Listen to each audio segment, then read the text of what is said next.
அனைவருக்கும் வணக்கம். நான் உங்கள் பெத்தன சுதா அர்ஜுனி குமார். இன்றைக்கி நம்ம பார்க்க போகிற கதை ஒரு குட்டி கதை தான். கதையோட தலைப்பு எதிர்பாராத காதல். அந்த கதைக்குள்ளே போகிறதுக்கு முன்னாடி வழக்கமாக சொல்கிறது தான், நம்ம சேனலை இது வரைக்கும் சப்ஸ்கிரைப் பண்ணாதவங்க உடனடியாக சப்ஸ்கிரைப் பண்ணிடுங்க. பக்கத்தில் இருக்க அந்த பெல் ஐக்கானையும் கிளிக் பண்ணிடுங்க. அப்போ தான் அடுத்தடுத்து போடுற வீடியோஸோட நோட்டிஃபிகேஷன் உங்களுக்கு கிடைக்கும். ஸோ கதைக்குள்ளே போகலாம். எதிர்பாராத காதல். இதுவரை எதையுமே எனக்கென்று யாசிக்காத நான் தான் இத்தனை நாளும் இல்லாது முதல் முறையாய் இன்று உன்னிடம் ஒரு வரம் கேட்டு வந்திருக்கின்றேன். இதன் மூலமாவது எனது மனபாரம் குறையுமா என்றொரு கேள்வி என்னுள். வரம் கேட்கும் முன் மனதிலுள்ள சஞ்சலங்களை எல்லாம் உன்னிடம் கொட்டி கவிழ்த்து விடுகிறேன். இது வழக்கம்தான். இருந்தாலும் இந்த முறை ஏனோ மனதில் ஓர் அந்நியத்தன்மை. என்னை விட்டு நீ தூரம் போனதொரு உணர்வு. இதன் கற்பனையாகவும் இருக்கலாம். ஏனோ பாரம் தாங்க என்னால் இயலவில்லை. சுமை தாங்கி நீ இருக்க கொஞ்சம் என் சுமையை உன் மீதே இறக்கி வைக்கிறேன். அதுவும் உன்னை பற்றியே குறை கூறி. வித்தியாசம்தான் இல்லையா? இருக்கட்டும், இப்போது விஷயத்திற்கு வருகிறேன். உன்னோடு அறிமுகமான நாள் உனக்கு ஞாபகம் இருக்கிறதா? நீ ஞாபகம் வைத்து கொள்ளும் அளவுக்கு உனக்கு அது முக்கியமில்லாத நாளாக இருக்கலாம். எனக்கு அப்படி இல்லையே. ஒரு நவம்பர் நாளில்தான் உன் அறிமுகம் எனக்கு கிடைத்தது. அன்றிலிருந்து என் வாழ்வே வண்ணமயமானதாக மாறியதை நீ அறிய மாட்டாய்.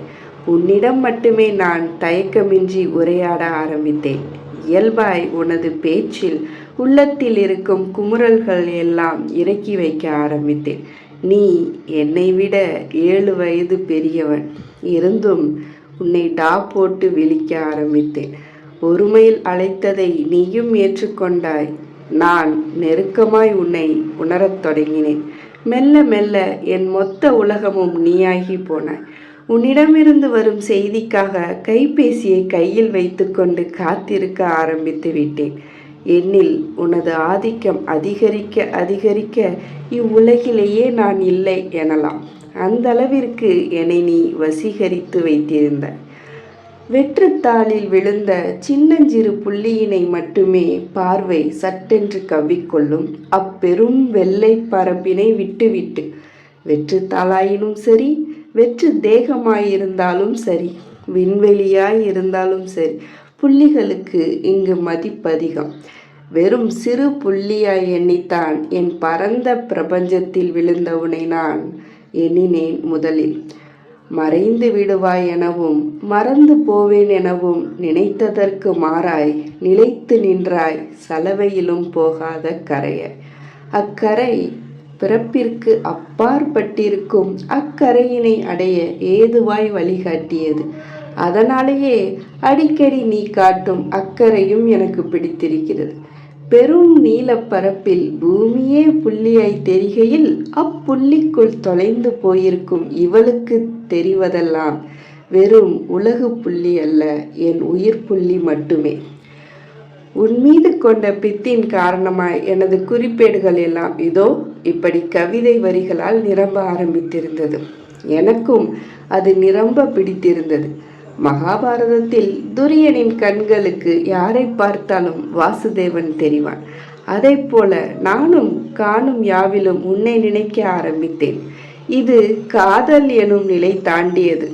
புரிந்தது. இவ்வுணர்வுகளை எனக்குள்ளேயே வைத்து கொண்டால் அதன் பாரம் என்னால் தாங்க இயலாது என்பதால் அதை உன்னிடமே வெளிக்காட்டினேன். கேட்டுக்கொண்டாய், அவ்வளவுதான். சொல்லப்படாத காதல் அல்ல என்னது, சொல்லியும் ஏற்கப்படாத காதல் என்பதாலேயேதான் நான் எதையும் எதிர்பார்க்கவில்லை. உன் பதில் என்னவென்று தெரிந்தது தானே. இப்படி ஒரு காதல் வருமென்று நானே எதிர்பார்த்திருக்க மாட்டேன். இந்த காதல் எதிர்ப்புறத்திலிருந்து என்னென்ன எனக்கு திருப்பி செய்யும் என்ற எதிர்பார்ப்பில்லாதது. சொல்லப்போனால் காட்டும் காதலை கூட திருப்பி வேண்டாதது. அடிக்கடி இக்காதல் எனக்குள்ளேயே தழும்பிக் கொண்டிருக்கும். அவ்வப்போது என்னை தாண்டி உன்னை தொடும். மாயாவியின் மனதுக்குள் அடைபட எனக்கில்லை சொந்தம். இருவருக்கும் இடையே இல்லை பந்தம். இருந்தும் வந்து தொலைத்திருக்கிறது. என்னை அடியோடு தொலைக்கவும் வைத்திருக்கிறது. உன்னை நினைக்கும் போதெல்லாம் அப்படி ஒரு சிலிர்ப்பும் சேர்ந்தே வரும். சகலவிதமான உணர்வுகளையும் எனக்குள் அடையாளப்படுத்திவிட்டு அதிகப்படுத்திவிட்டு அமைதியாய் கழியும் என் ஒவ்வொரு நாளும். காதல் இதற்கு பலவித கோணங்களும் பலவித பார்வைகளும் பல எதிர்பார்ப்புகளும் இருக்கும். என்னது இது எதிலும் சேராது. மாற்றம் தந்த காதல் என்னை மாற்ற வேண்டி வந்தது. பொதுவாய் வயதின் கோளாறில் இக்கோளாறு வருவது சகஜம்தான். ஆனால் இன்றளவிலும் அதென்னை சகஜமாகவே உணர வைக்கிறதென்றால் அதற்கு அதையும் தாண்டி வேறு பெயர் வைத்தால்தான் என்ன என்று மனம் ஏங்கும். அதற்கான தேடல் இன்றளவிலும் தொடரத்தான் செய்கிறது. தூங்கும் என் தெய்வீக குணமெல்லாம் உசுப்பி விடப்பட்டதன் காரணமும் அதன் மாயத்தால் தான். இதெல்லாவற்றிற்கும் மேல் அக்காதல் வந்திருப்பது ஓர் இறைவனின் மேல்.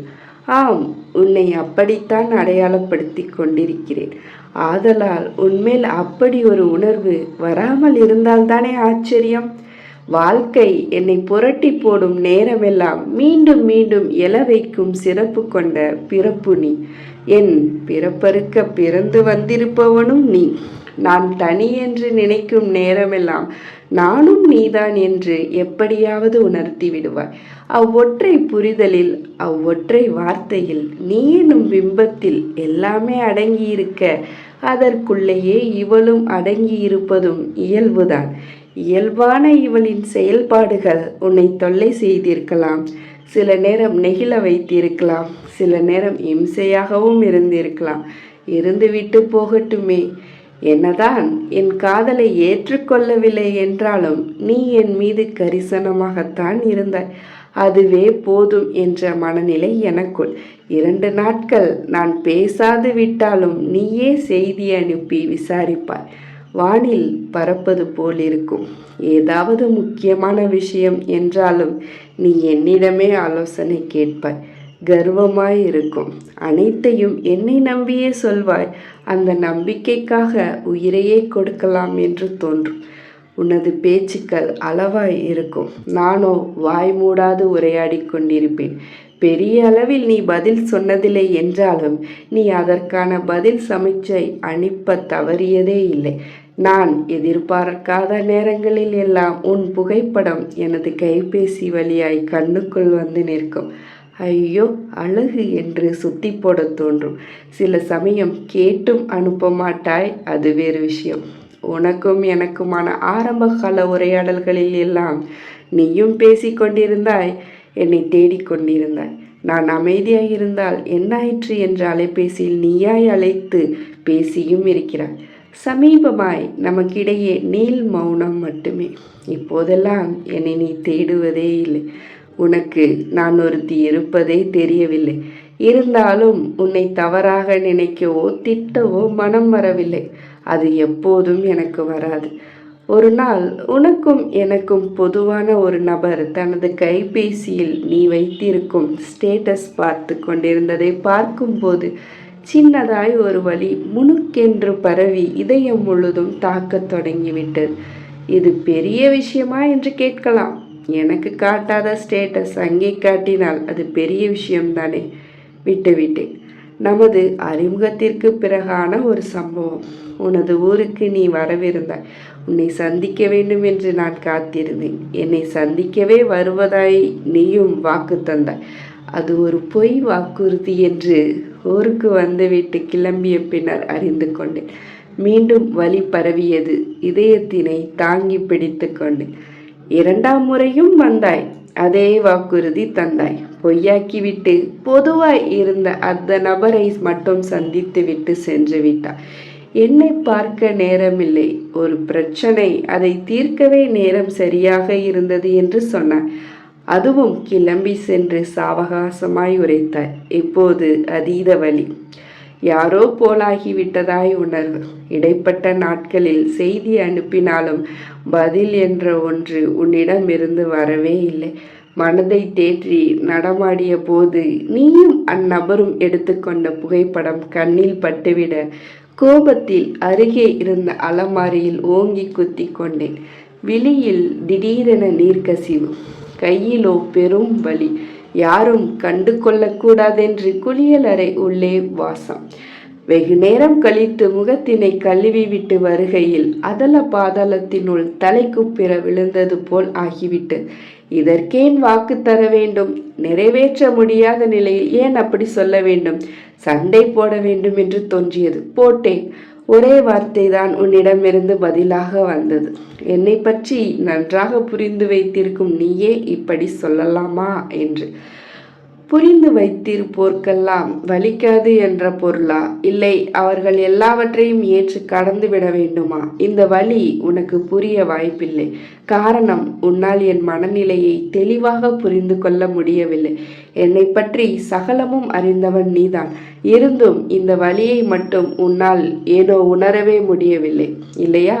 இருக்கட்டும், அதை காட்டிக்கொள்ள நான் இன்றளவும் பிரியப்படாத போது பாவம் நீ என்ன செய்வாய்? இந்த காதல் இத்தனை வலியையும் வேதனையும் தரும் என்று முன்னமே எவரேனும் சொல்லியிருந்தால் எச்சரிக்கையாய் இருந்திருப்பேனோ என்னவோ. இப்போது என்ன செய்வது? காதல் வேண்டாம் என்று உதறி தள்ளவும் முடியவில்லை, உன்னை விட்டு விலகவும் என்னால் இயலவில்லை. அது என்னையே இழப்பதற்கு சமம். நானும் நீயும் ஒன்றென்று எண்ணுகையில் இந்த வலி அவசியமில்லாத ஒன்று என்று உனக்கு தோன்றவில்லையா? இப்படி என்னிடம் நீ கேட்கலாம். அவசியமில்லாத ஒன்று என்றாலும் கூட சில நேரங்களில் அதீத வலி என்னை வாடச் செய்கிறதே. புத்தி எடுத்து சொல்கிறது நீ இப்படி யோசிப்பதே சிறுபிள்ளைத்தனமான ஒன்றென்று. சிறுபிள்ளைத்தனமாய் சில நேரங்களில் இருப்பதில் ஒன்றும் தவறில்லையே. இதோ இப்போது கூட உன்னிடம் சொல்லக்கூடாது என்றுதான் உள்ளம் என்னை இடித்துரைத்து கொண்டே இருக்கிறது. அதையும் மீறி என் கைகள் எழுத காரணம், கோபம் வந்தாலும் சரி, ஏமாந்து நின்றாலும் சரி, அதனிடம்தானே எனது ஆதங்கத்தினை காட்டுவேன். அந்த பீதியிலேயே இப்போது இதை மளமளவென்று எழுதி கொண்டிருக்கிறது. இப்போதெல்லாம் உனது புகைப்படங்கள் வந்து விழுவதில்லை. உனது காலை வணக்க செய்திகள் கைபேசியினை தட்டுவதில்லை. உனது அழைப்புகள் வருவதே இல்லை. ஆனால் நீ இருக்கிறாய். உனது இருப்பினை உணர்ந்தும் ஏதோ ஒன்றை இழந்து தவிக்கிறது என் மனம். அதனாலேயே வரம் ஒன்று கேட்கிறேன். அறிமுகமான புதிதில் அளவிலாத அன்பினை அள்ளி தந்தாயே. அந்நாட்கள் எழுத வந்ததை எழுதி முடிக்கவில்லை. அதற்குள் கைபேசி அதிர்ந்தது. அவளது உள்ளமும் கூடவே சேர்ந்து. தொடுதிரையில் அவன் முகம் அழகாய் சிரித்து கொண்டிருந்தது அவன் அனுப்பிய செய்தியோடு. அடுத்த வாரம் நான் இங்கிருந்து கிளம்புறேன். ஞாயிறு அங்கே வந்துடுவேன். 100 முறை கண்களை மூடி மூடி படித்து பார்த்திருப்பாள். ஏனோ முழுதாய் சந்தோஷப்பட்டு கொள்ள முடியவில்லை. 2 முறை கண்ட ஏமாற்றம் இப்போது கண்முன் வந்து போனது. வந்து என்றால் அந்த ஏமாற்றத்தின் சாயம் பூசி. என்ன இப்படி கேட்குற? வந்த உடனே நாம் 2 பேரும் மீட் பண்ணுறோம். நீ கேட்டையே சிக்கன் பிரியாணி. ஹோட்டல் போய் சாப்பிட்றோம். அந்த ட்ரீட் பேலன்ஸ் இருக்குல்ல, தண்ணியில் எழுதிக்கவா? இந்த தடவை நடக்காதுன்னு சொல்ல வரையா? நம்பிக்கை இல்லை. ஏன் மேலையா? இந்த ஒரு விஷயத்தில் மட்டும் உன் மேலே எனக்கு நம்பிக்கை இல்லை. ப்ளீஸ் என்னை பேச வைக்காதே. நான் நிச்சயம் உன்னை ஹர்ட் பண்ணுற மாதிரி பேசிடுவேன். பரவாயில்லை, சொல்லு. ஏனோ அவளது வார்த்தையில் அவனது உள்ளம் திடுக்கிட்டது. அவள் காதல் அவனை அவ்வப்போது உருக செய்வது உண்டு. அது தரும் உணர்வில் கிறங்குவதும் உண்டு. ஆகிலும் இந்த வார்த்தை ஏதோ போல் இருக்க உடனே அழைத்து விட்டான். முழுசா 1 வருஷம் ஆயிடுச்சு நீ எனக்கு ஃபோன் பண்ணி. எடுத்த எடுப்பிலேயே அவள் பேசிவிட்டாள். ஏய் பைத்தியம், என்னாச்சு உனக்கு? ஓ காட், அடியே நீ என்ன பண்ணிகிட்ருக்க? தன்னைத்தானே திட்டி நிலைப்படுத்தி கொண்டவள். ஏய் சும்மா விளையாட்டுக்கடா என முயன்று சிரித்தாள். நிஜமாவா? ஆமாம், பின்ன நான் என்னைக்காவது இப்படி பேசி பார்த்துருக்கியா? சும்மாதான். நான் என்னமோ ஏதோ நினச்சிட்டேன் மாமி. அந்த வார்த்தையில் ஜிவ்வென்று பறக்க துடித்த இதயத்தினை கயிறு கட்டி இழுத்து, என்னைக்கு வர்றடா என்று சாதாரணமாக வினவினான். அதான் சொன்னேனே, சனிக்கிழமை கிளம்புறேன், ஞாயிறு காலையில் ஊருக்கு வந்துடுவேன். வந்துட்டு நான் உனக்கு பிளான் சொல்கிறேன், நம்ம மதுரையில் பார்த்துக்கலாம். ஓகேடா, உடம்ப பார்த்துக்கோ. வேலைன்னு ரெஸ்ட் எடுக்காமல் தெரியாத, புரிஞ்சுதா? புரிஞ்சுது. ஆமாம், உனக்கு உடம்பு எதுவும் சரியில்லையா? குரல் ஒரு மாதிரி இருக்கு. ஜலதோஷம், காய்ச்சல் லேசாக இருக்கு. அப்போ நீ தான் உடம்ப பார்த்துக்கணும் மாமி. கரிசனையாக என்ன சொல்ல வந்துட்ட? எனக்கு ஓ நலன் போதும்டா. மூஞ்சிலே குத்திடுவேன். ஒழுங்கா ஹாஸ்பிட்டல் கிளம்பிப்போ. சரி, போகிறேன். என்னமோ தெரில, நீ நார்மலாக இல்லை, உன்கிட்ட ஏதோ ஒன்று மிஸ்ஸிங். எனக்கு தான் இப்படி தோணுதா? ஒன்றும் புரியலை, சலித்தான் அவன். அதான் சொன்னேனே. ஓகே, நீ ரெஸ்ட் எடு, நான் அப்புறமா கூப்பிட்றேன். டாக்டரை பார்த்துட்டு எனக்கு இன்ஃபார்ம் பண்ணிவிடு என வைத்து விட்டான் அவன். கண்கள் கலங்கி போனது. அவன் வருத்தமாய் பேசியதான். ச்சே, இன்னைக்கு நான் இதையெல்லாம் எழுதியிருக்கவே கூடாது. அவனை பற்றி தான் எனக்கு நல்லாவே தெரியுமே, பின்ன ஏன் நான் இப்படி நடந்துக்கணும்? எதையும் எதிர்பாராத காதல் என்னதுன்னு சொல்லியே எல்லாத்தையும் நான் எதிர்பார்க்குறேன். தப்பு பண்ணுறேன். அவனாகவே இருக்கட்டும். அந்த இயல்பு என்னால் கெட்டுடக்கூடாது. இப்போ என்ன, வாட்ஸ்அப் ஸ்டேட்டஸும் மீட் பண்ணுறதும் தானா உறவோட பிணைப்பை இருக்கும்? இல்லை, பின்ன என்ன? பேசிக்கொண்டே எழுதியதை கிழித்து கசக்கினான். கசங்கிய அவளது உள்ளம் தன்னைத்தானே நீவிக்கொண்டு சரியானது. இதழ்களில் அழகாய் ஒரு புன்னகை. அவனை பார்க்க வேண்டும் என்ற எண்ணம். கைபேசியில் அவனது புகைப்படங்கள் எல்லாம் சேமித்து வைத்திருக்கும் கோப்புரையினை தேடி விரல்கள் நொடியில் திறந்திருந்தது. அழகன் அவன். ரசிக்க இரு கண்கள் போதாது. பக்கத்தில் மட்டும் நீ இருக்கணும், உனக்கு நானே சுத்தி போட்டிருப்பேண்டா என்று அவள் கொஞ்சி கொண்டிருக்க, அவனது தற்போதைய புகைப்படம் ஒன்று அவள் கேளாமலேயே அவனிடமிருந்து வந்து விழுந்திருந்தது. எந்தவித பழுதும் இல்லாமல் அவனை முழுதாய் ரசித்தபடி அப்போதிருந்தே அவன் வரவிருக்கும் ஞாயிறுக்காக காத்திருக்க தொடங்கிவிட்டார். யார் கண்டது, இந்த முறையும் இவர்களின் சந்திப்பு நிகழாமல் கூட போகலாம். அதற்காக கோபம் கொள்வாளா என்றால் மாட்டா. காரணம், எதையும் எதிர்பாராத காதல் அவளது. இந்த குட்டி கதை முடிஞ்சிருச்சு. அடுத்து வேறு கதையில் சந்திக்கலாம். நன்றி, வணக்கம்.